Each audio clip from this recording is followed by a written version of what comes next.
Shalom Bapak Ibu, sahabat Galilea yang diberkati oleh Tuhan Yesus. Selamat pagi, apa kabar hari ini? Saya percaya Bapak Ibu semuanya, sahabat Galilea, dalam keadaan yang baik-baik saja hari ini. Amin. Baik, seperti biasa sebelum kita masuki dunia kerja kita akan bersaat teduh. Kita menghampiri Tuhan dengan penuh sukacita. Kita hendak membaca dan kita renungkan firman Tuhan sebab kita membutuhkan Tuhan di hari ini. Amin. Mari kita berdoa.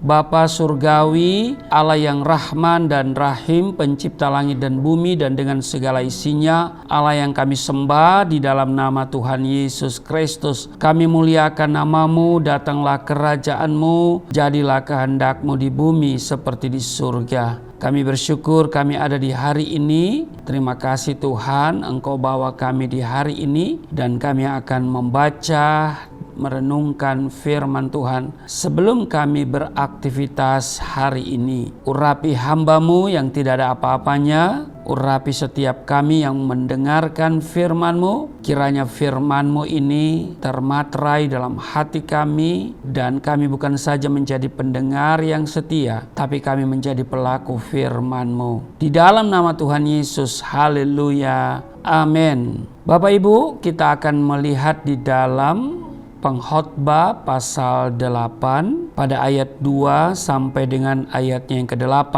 Patuhilah perintah raja demi sumpahmu kepada Allah. Janganlah tergesa-gesa pergi dari hadapannya. Janganlah bertahan dalam perkara yang jahat, karena ia berbuat apa yang dikehendakinya. Karena titah raja berkuasa, siapakah yang akan mengatakan kepadanya, apakah yang baginda buat? Ayat 5, siapa yang mematuhi perintah tidak akan mengalami perkara yang mencelakakan, dan hati orang berhikmat mengetahui waktu pengadilan. Karena untuk segala sesuatu ada waktu pengadilan, dan kejahatan manusia menekan dirinya. Sesungguhnya ia tak mengetahui apa yang akan terjadi. Karena siapakah yang akan mengatakan kepadanya bagaimana itu akan terjadi? Ayat 8. Tiada seorang pun berkuasa menahan angin, dan tiada seorang pun berkuasa atas hari kematian. Tak ada istirahat dalam peperangan, dan kefasikan tidak melepaskan orang yang melakukannya. Kita perhatikan di ayat 8 bagian A dikatakan, tiada seorang pun berkuasa menahan angin, dan tiada seorang pun berkuasa atas hari kematian. Bapak Ibu, mari kita perhatikan di ayat 8 bagian A. Dikatakan begini, tiada seorang pun berkuasa menahan angin dan tiada seorang pun berkuasa atas hari kematian. Saya mengajak Bapak Ibu memperhatikan telapak tangan. Coba mari kita lihat dulu telapak tangan ya. Saudara angkat telapak tangannya dan saudara lihat ya. Coba saudara pandang telapak tanganmu, kedua belah tanganmu ya. Ada guratan seperti huruf M begitu ya. Ada yang kelihatan, ada yang jelas, ada yang tidak atau kurang jelas. Nah, apa arti M? Zaman dulu saya masih kecil, orang berkata miskin, jadi kan begitu, miskin. Nah, saudara, M ini, saudara, guratan M ini adalah memento mori. Nah, saudara ya, apa itu memento mori? Memento mori adalah sebuah kalimat dalam bahasa Latin yang artinya adalah ingatlah akan kematianmu. Jadi ketika kita melihat telapak tangan, mengingatkan kita bahwa ingatlah bahwa kita ini satu saat akan mati. Bapak Ibu, kalimat ini adalah semboyan para frater Trapa. Memento mori tentu mengajarkan saudara dan saya agar kita semua selalu memberikan yang terbaik dalam hidup ini. Dalam kita menjalani aktivitas sehari-hari, mari kita lakukan semuanya itu seolah-olah itu adalah hari terakhir dalam hidup kita. Sehingga semuanya kita lakukan memiliki arti bagi dirimu dan maupun bagi orang lain. Bapak Ibu, satu hal yang merupakan realitas yang tidak pernah kita bisa prediksi ya adalah kematian. Kematian itu adalah sesuatu yang pasti bagi orang yang hidup.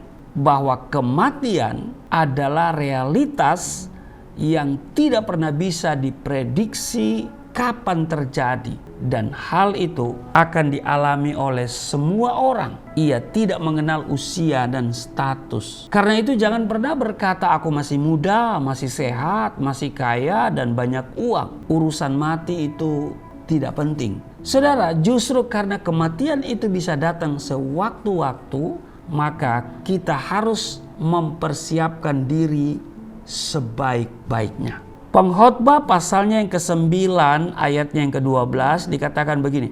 Karena manusia tidak mengetahui waktunya, seperti ikan yang tertangkap dalam jala yang mencelakakan, dan seperti burung yang tertangkap dalam jerat. Begitulah anak-anak manusia terjerat pada waktu yang malang, kalau hal itu menimpa mereka secara tiba-tiba. Karena itu, hidup dalam pertobatan sejati harus dilakukan mulai dari sekarang ini. Setiap saat dan setiap hari ketika menyadari kita telah menyimpang dari kehendak Tuhan. Jika selama ini tujuan hidup kita hanya berorientasi pada pemenuhan kebutuhan jasmania dan semata-mata memuaskan keinginan daging, kini kita harus memperbarui tujuan hidup kita dengan meneladani Yesus yang memiliki tujuan hidup yang menyenangkan hati Bapanya melalui ketaatannya. Di Yohanes pasal 4 ayat 34 mencatat, makananku ialah melakukan kehendak Dia yang mengutus aku dan menyelesaikan pekerjaannya.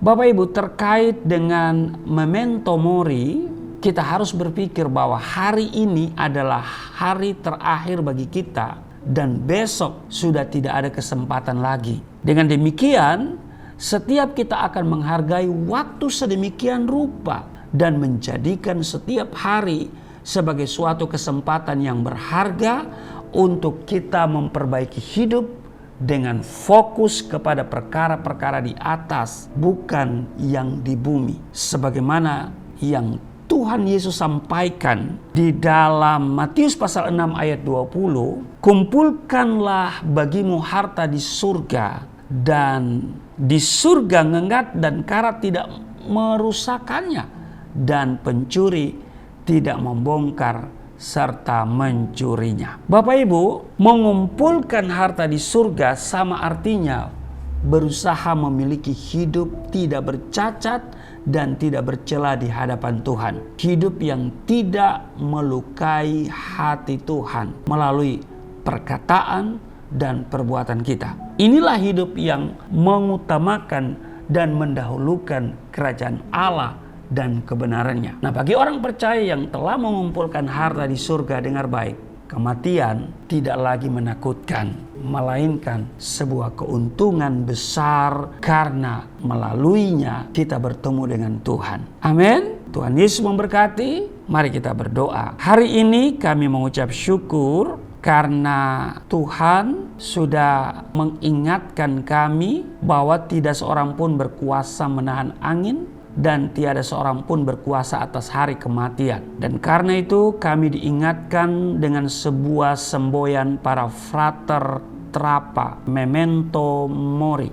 Ingatlah akan kematian. Kiranya kami senantiasa mengingat akan kematian sehingga kami tidak hidup sembarangan. Kami akan hidup sesuai dengan kehendak dan tujuan yang Tuhan mau dalam hidup kami. Maka setiap apa yang kami kerjakan dengan baik, seolah-olah hari terakhir dalam kehidupan kami. Sehingga apa yang kami buat berguna bagi kami dan bagi orang lain, dan terutama juga bagi Tuhan. Terima kasih hari ini kami diingatkan untuk memento mori, sehingga kami hidup berdasarkan atau berpadanan dengan Injil Kristus. Terpujilah Engkau, berkati seluruh sahabat Galilea dimanapun mereka berada. Tuhan melawat setiap mereka, yang sakit disembuhkan, yang letih lesu berbeban berat diberikan kelegaan, yang terikat oleh dosa dilepaskan di dalam nama Yesus. Kami semua mengalami pemulihan. Rumah tangga dipulihkan, kesehatan dipulihkan, ekonomi dipulihkan. Di dalam nama Tuhan Yesus. Amin.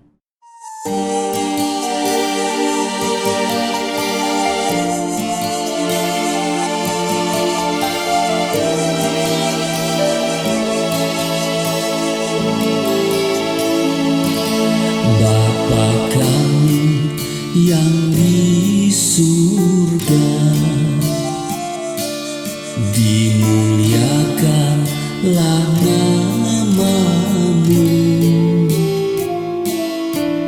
datanglah kerajaan, jadilah kehendakmu di bumi seperti di surga.